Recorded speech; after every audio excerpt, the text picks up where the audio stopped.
You can, it's online. It's online.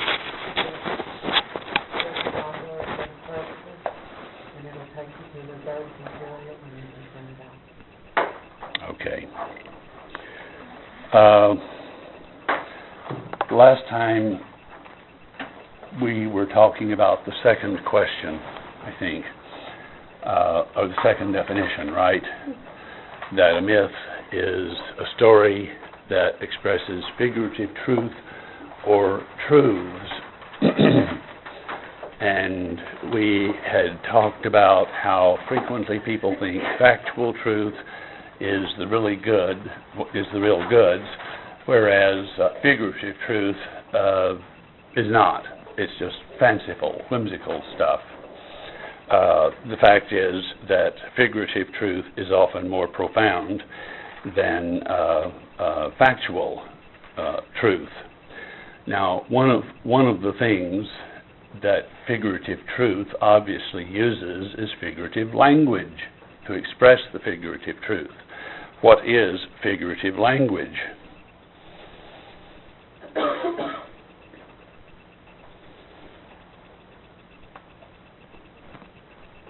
What is the first figure of speech you ever learned?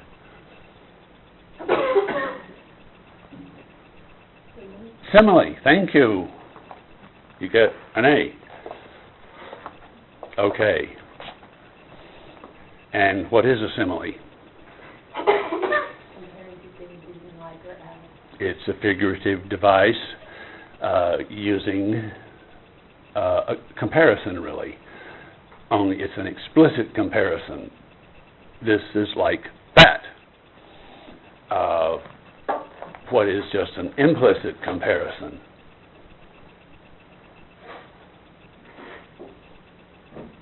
What was the second figure of speech you learned? Metaphor. What's a metaphor? An implicit comparison. You don't say my raincoat is like a sieve. You say my raincoat is a sieve.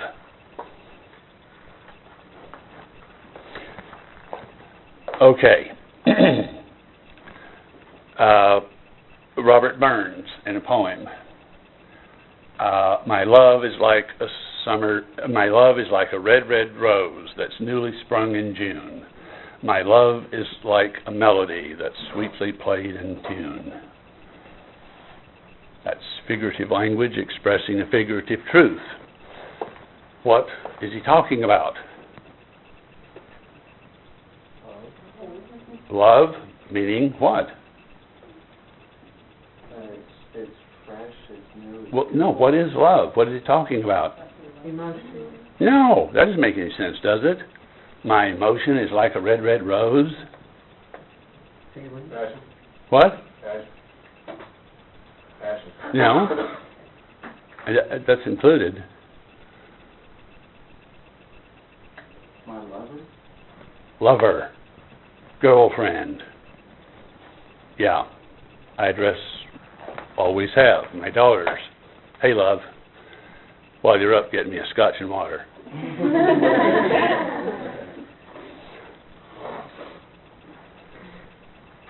Okay, so he's talking about his girlfriend, only ordinary language just won't suffice. So he uses figurative language to outstrip ordinary human language. So what is his girlfriend like? Well, what does that mean? Beautiful. What? Oh, no, you don't think of thorns.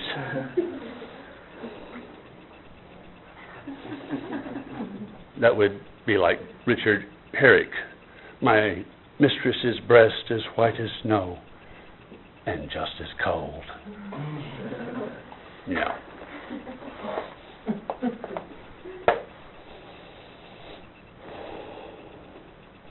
So what is she like? She's beautiful. Come on. She's fragrant. Yeah, she smells good. newly sprung in June. Young. She's young. She's not an old rose with the petals falling off. What?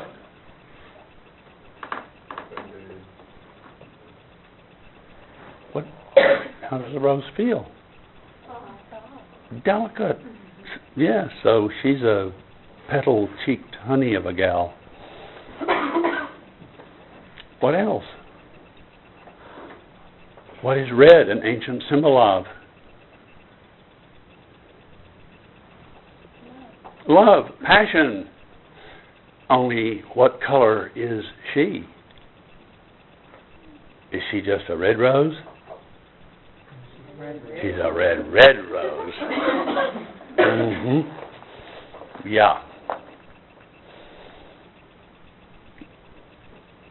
So we use figurative language, frequently similes, in mythology in particular to describe an unknowable reality in terms of a knowable phenomenon. Who was the great story, and stories are powerful of all sorts. Who was the great storyteller in the New Testament? Who was the great storyteller? He was always telling stories. Jesus. Okay.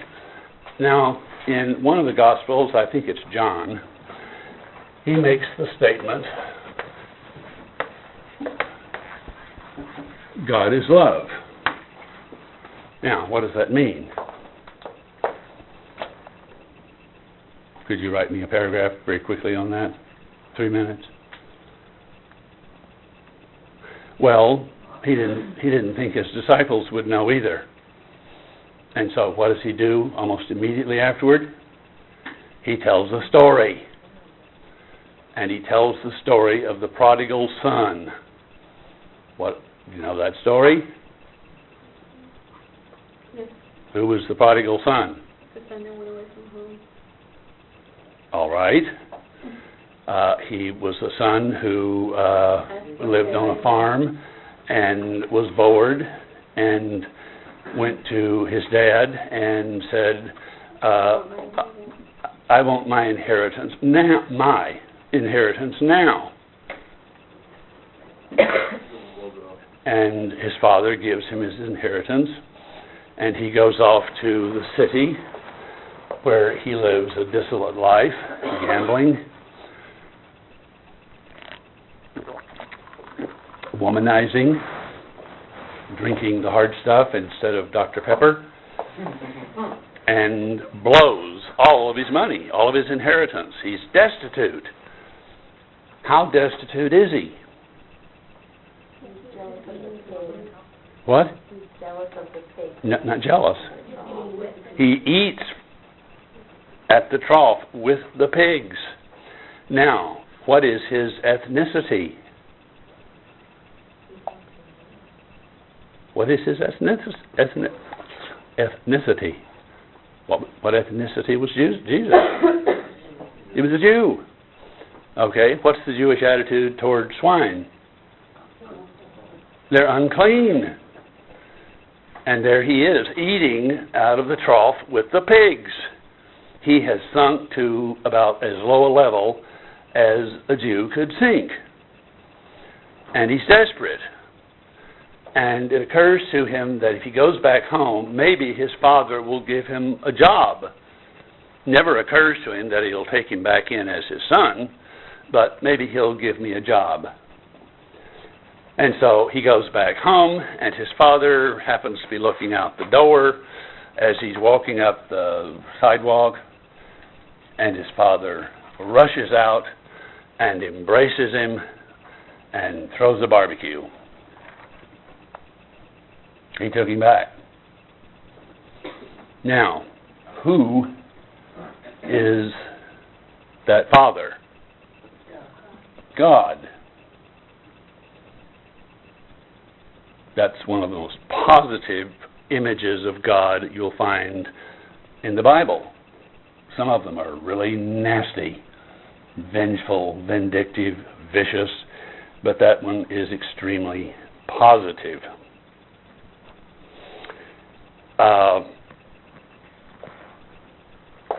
If I were to tell you that I have a stabbing pain in my back, would you understand what I mean? Okay, is that figurative language? Yeah. How so? You don't actually have like a knife in your back, it's just a sharp. Okay, I'm saying I have the kind of pain in my back that I imagine I would have if someone stabbed me with a knife in the back. Why do I have to go to all that trouble to express that figuratively, just in everyday life?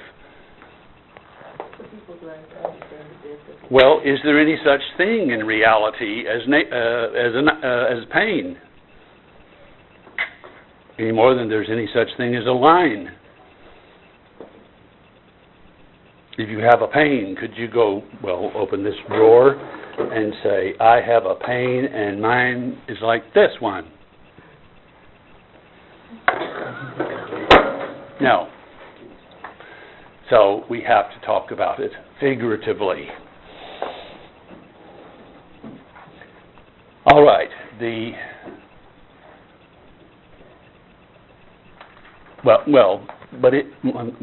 Let me back up just a minute. Is that statement, I have a stabbing pain in my back, really factually true?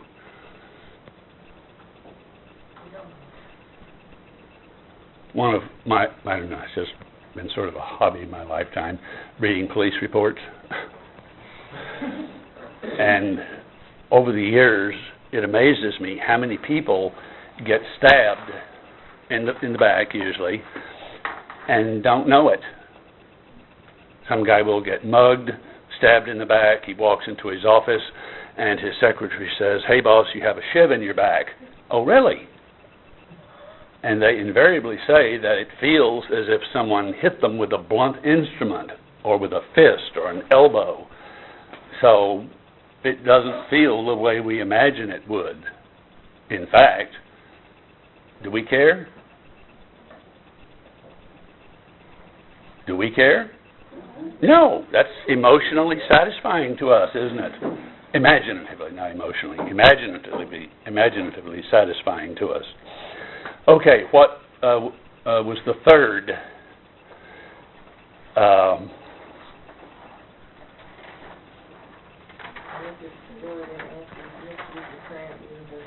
All right, a story, a myth is a story that answers mysterious, recurrent,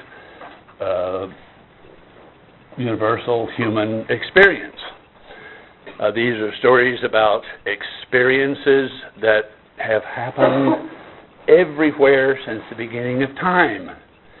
And we look at them and they excite our sense of wonder and even, but they baffle us. They baffle our comprehension, or our ability to comprehend. Two in particular will focus on this. When we read Gilgamesh, for example, what mysterious, recurrent, universal human experience is he just consumed by? The fear of dying. He goes in search of immortality. And we'll be reading Euripides' play Medea. Have any of you read Medea? Okay, what's that about? How her husband leaves. Speak up, would you? So how her husband leaves her and she goes crazy and kills the kids for like his revenge. Why did he do that? For power, I think he was marrying the king's daughter, princess. Who was young. Okay, so it's about getting dumped for a younger woman. Fortunately, that doesn't happen anymore, right? Well, see, it does. It's happened everywhere since the beginning of time. That's what makes it universal, mysterious, recurrent, and it's a human experience. What was the last one I gave you? story on which we base our lives. All right, a myth is a story on which we base our lives.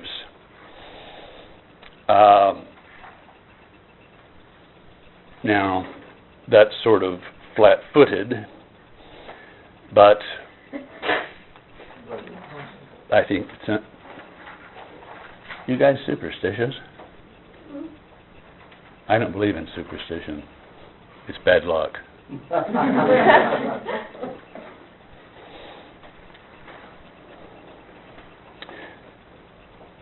Okay, anyway, that definition is kind of flat-footed, and yet you can see the point being made. Because we, as individuals, cannot live without a story about who we are. Right? Do you all have a story about who you are stored in this computer made out of meat? Sure. We're gonna make a movie out of it. And from the and how do you arrive at that story? All by yourself in a vacuum? No, from the time you're born. People start telling you who you are. Don't they? What's the first question most people ask after a new child is born? Is it a girl or a boy? Isn't that a stupid question? As if that just determines everything. You know, you're a boy, so here, have a gun. You're a girl, here, have a Barbie or whatever.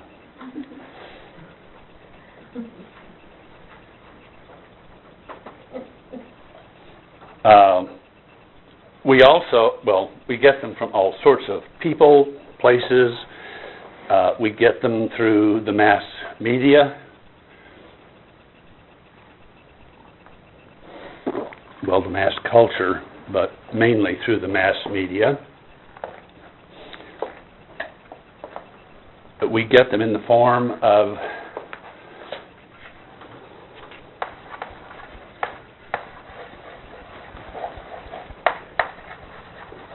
what I call pseudo-myths, phony myths. If you're watching television, what are you treated with every so often?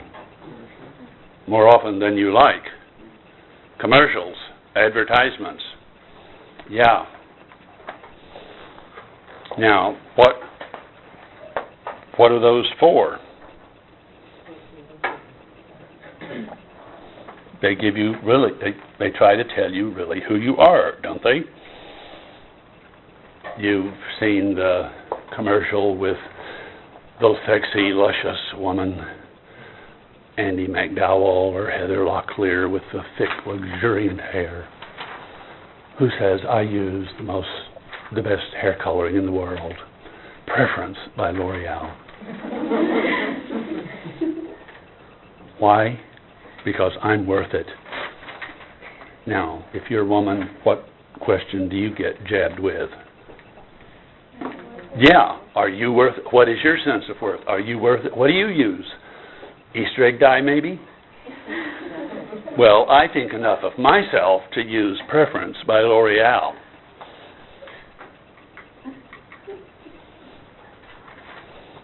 And maybe some of you are too young, but do you remember Alice giving the Cascade commercials? She carried boxes of Cascade on her person everywhere she went. And one of the commercials had this young woman saying, I could have died. I opened my dishwasher and my bridge club is coming and my glasses have spots. And Gladys comes in with Cascade and puts it in, and they run it through the cycle, and they come out sparkling clean. Just in time, because the doorbell rings, and this predatory pack of old hens come in, rudely sniffing and testing for dust. Now, what is that little pseudo-myth telling you? The word judge in half. Yeah. Use cascading. You can be socially acceptable. Your life will work out okay. And in this summer, there was this pretty girl in the corner of an elevator, and this hunk in the opposite corner starts moving toward her. But almost just about the time he's going to ask her for a date, she makes the fatal mistake and scratches her head. And she has dandruff. And the guy recoils. If she has scales on her head, where else might she have scales?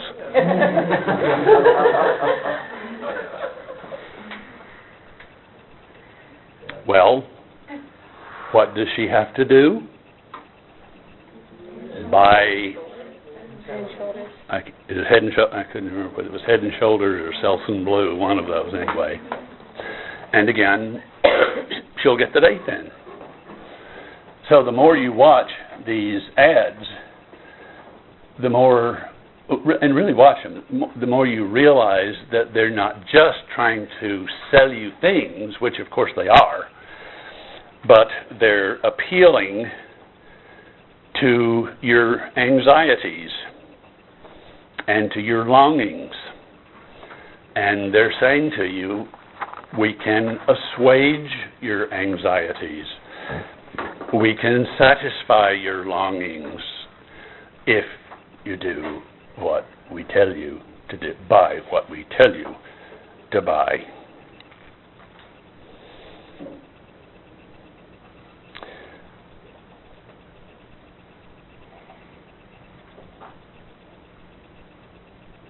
When I was a senior in high school back before Yale was founded,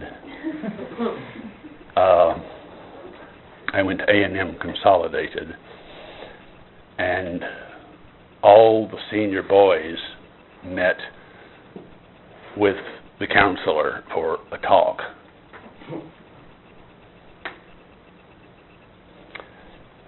And he began by saying, "Men!" Gangly 18-year-olds. "Men, there's only one word to remember in life.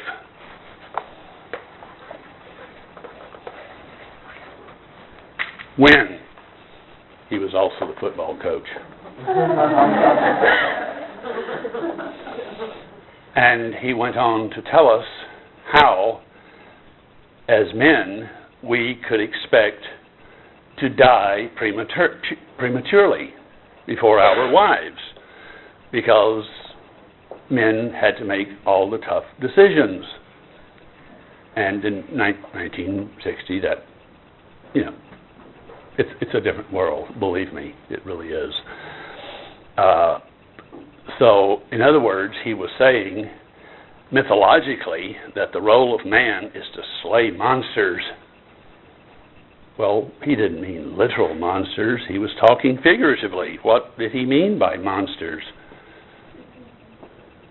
Paying the mortgage, keeping on top of the bills,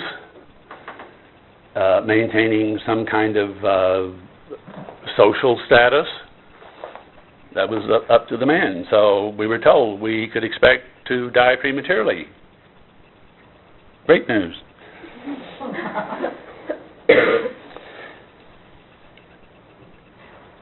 Now, the next question that I put on the board was, what is cosmography? Wasn't that it? Mm-hmm. And what is cosmography? What does that word mean?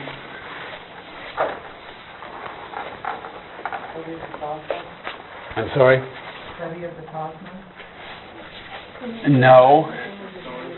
It's any image, as I think I said it in this class, it may exist only in the mind of one lunatic at Rusk State Hospital. But that's his cosmography. That's the way he thinks the world is put together and the dynamics of the world. It's always helpful, especially when you're reading ancient literature, to understand how the people thought the world was put together, how it worked.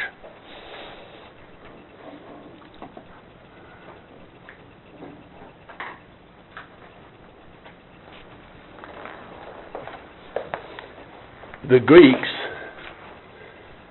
in their descriptions, described the world as a round circular disc which had boundaries, limits, finitude. We get our sensitivity from boundaries and lines from something else Greek, right? Geometry. Okay. And around, well, and this is the cosmos.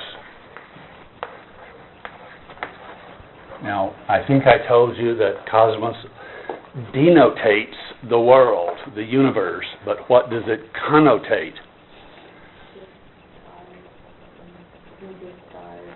Speak up, will you? Stars, not so much. Well, what kind of world? Orderly. Orderly. It's an orderly world.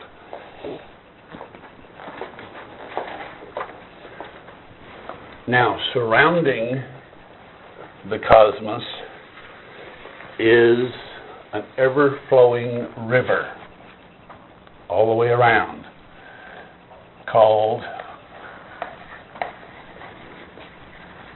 Oceanus. What word do we get from that? Ocean. Okay, and Oceanus flows clockwise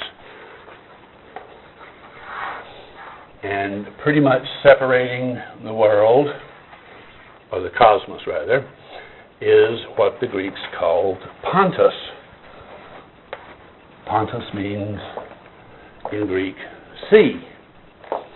Now, look at the map on the board up there of the ancient world. Oh, by the way, let me just mention that right in the middle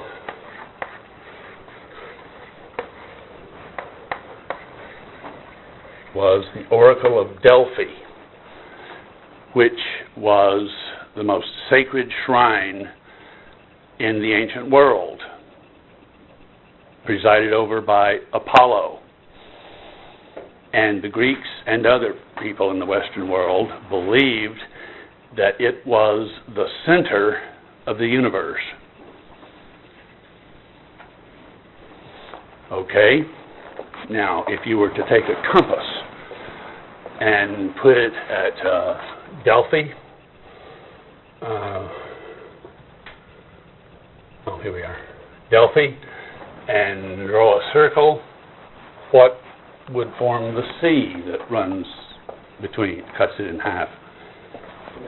The Mediterranean running up into the Black Sea. Okay. Now, north of the oracle was Mount Olympus, where most Greek and Roman writers say the gods lived, the Olympian gods rather, lived on Mount Olympus. Now, over here across the river ocean to the east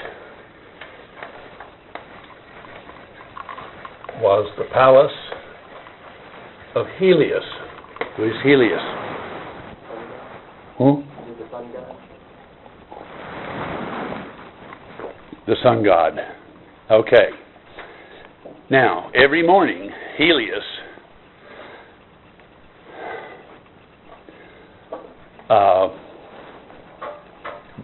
brings out his flying immortal horses and hooks them up to a chariot and flies over the cosmos, bringing day. And he lands over here in the west, where there is a barge waiting for the chariot to land. And then the current carries the chariot back to the place of rising, so that he can get up and do it again the next day. And you could count on this as long as you lived within the cosmos.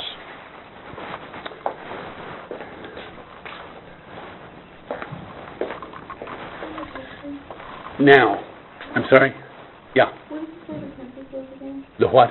The census. Pontus? It just means sea. Now, up here, and the writers vary on this. Some say it's just across the river ocean. Some say just inside the river ocean is a people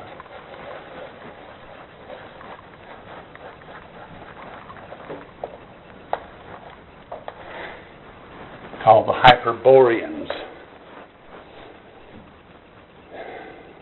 And they're hyper, but not the way kids are. What does hyper mean as a prefix?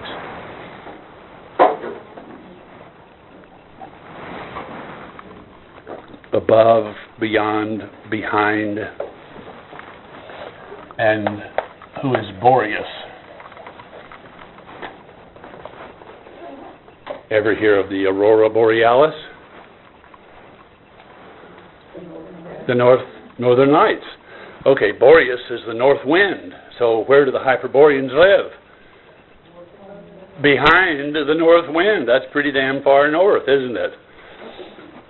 Okay, and these people are immortal, and in almost all stories they're primarily female, and they like to party.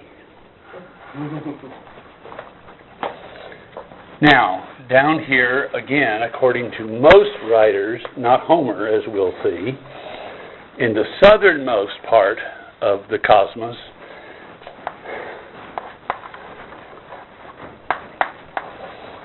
is the Ethiopians.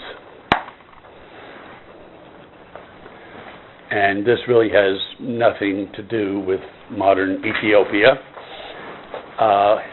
It comes from a Greek word, Ethiopes, which means dark-skinned people. They were in northern Africa, near the equator, and so they were dark-skinned. And the land of the Ethiopians was sort of like the French Riviera to the Olympian gods.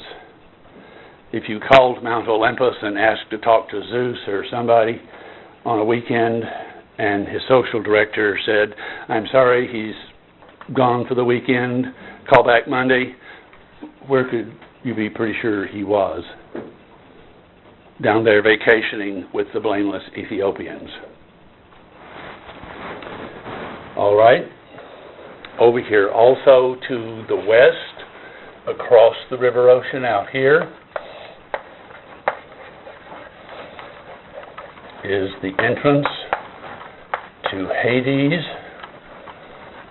the world of the dead, which is all under the cosmos, but the entrance, according to most writers, is out here to the west across the river ocean. Also, west across the river ocean is another place called the Elysian Field, or sometimes just Elysium. Sometimes it's called the Isle of the Blessed. Now, this writers vary a little bit on this, but most writers say that the Elysian Field is where heroes go at the end of their lives. They don't really die and become spirits down in Hades. They're translated to Elysium, to the Elysian Field, this place that is the next thing to paradise, heaven, Mount Olympus. Have you ever been to Paris? Nobody? Did you go to the Champs-Élysées? You didn't? Everybody's supposed to go to the Champs-Élysées. It's beautiful. What does Champs-Élysées mean? The Elysian Field.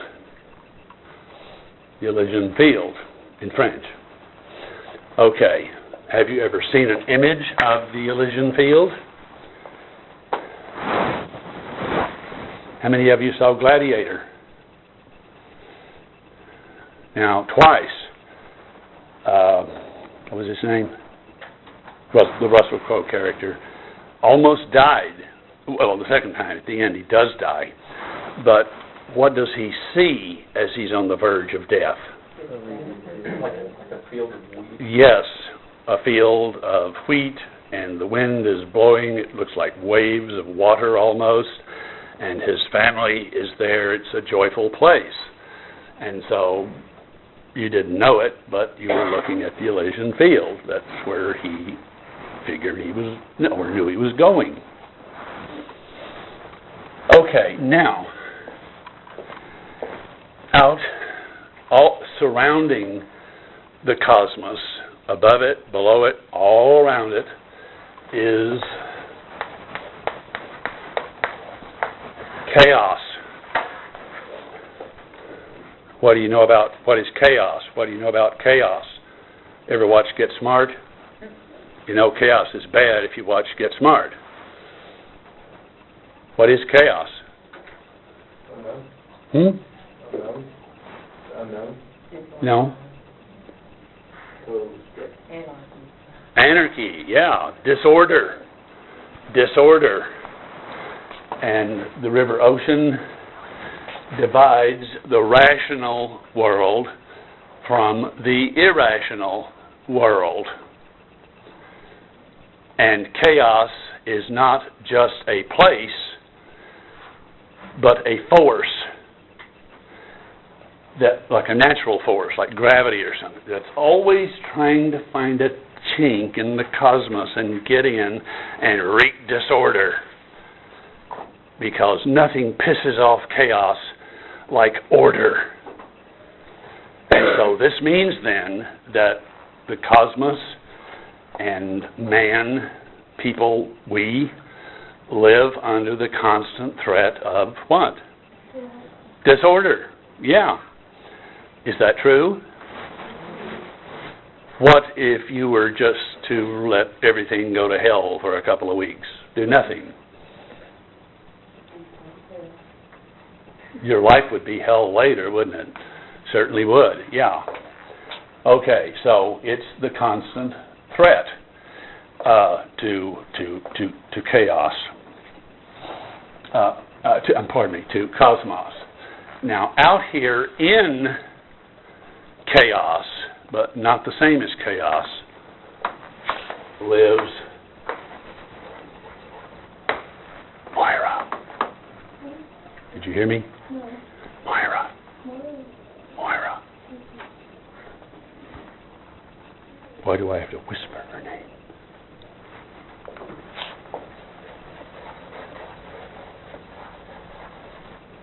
Because her name to the Greeks was ineffable. What does that mean?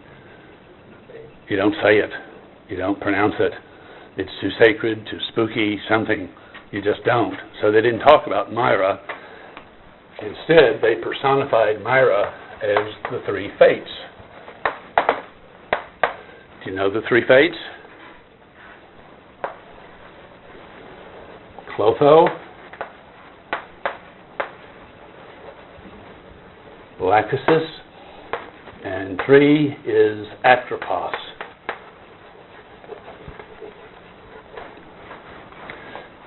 And what was the function of these three fates? I didn't think that's true rich people that they always show, like in Hercules, the movies, the three,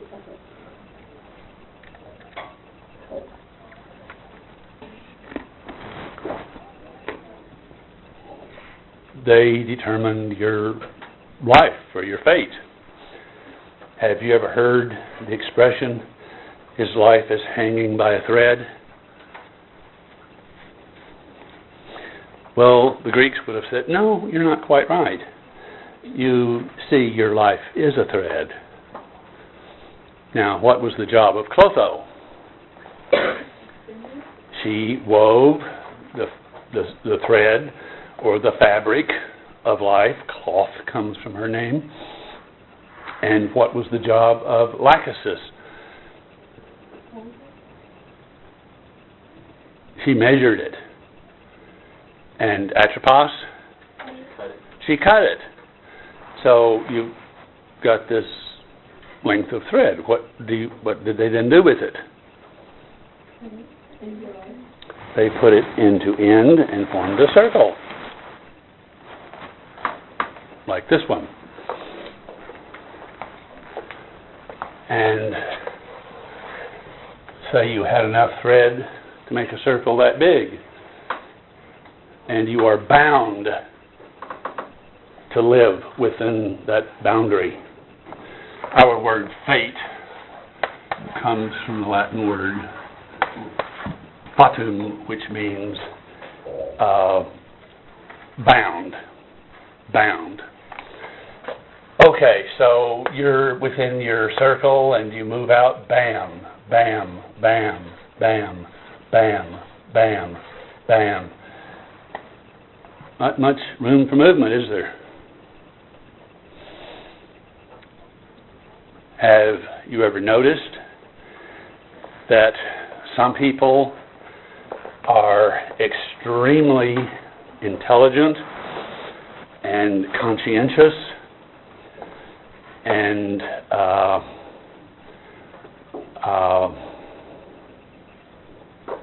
what I'm trying to think of. Anyway, they just do everything that you could possibly expect, but they always bang their head into a wall. They run into obstacle after obstacle after obstacle. They just never get ahead. You ever seen that? Yeah. Okay, and then you've seen the reverse. The person who is lazy and self-indulgent and seems to have it all and is not conscientious, and everything just seems to fall into his lap or her lap.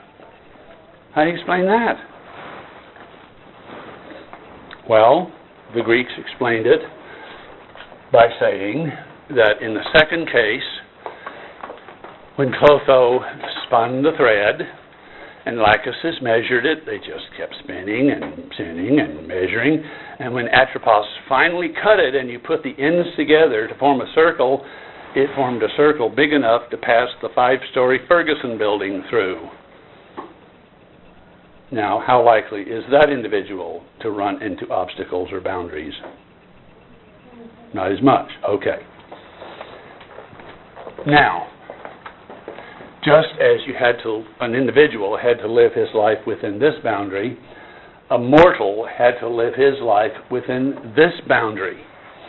And yet the Greek was always standing right on the edge. What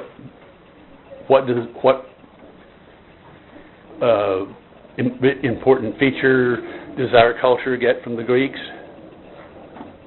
Remember how insatiably curious they were about the nature of the world and the realities of life, and they were so given to speculation that they produced the greatest philosophers ever known.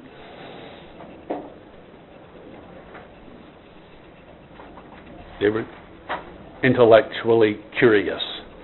They wanted to be, was it an army poster? Be all you can be? Navy, one of them. Anyway, so they were always standing right here saying, maybe I could cross and get away with it and be all I can be.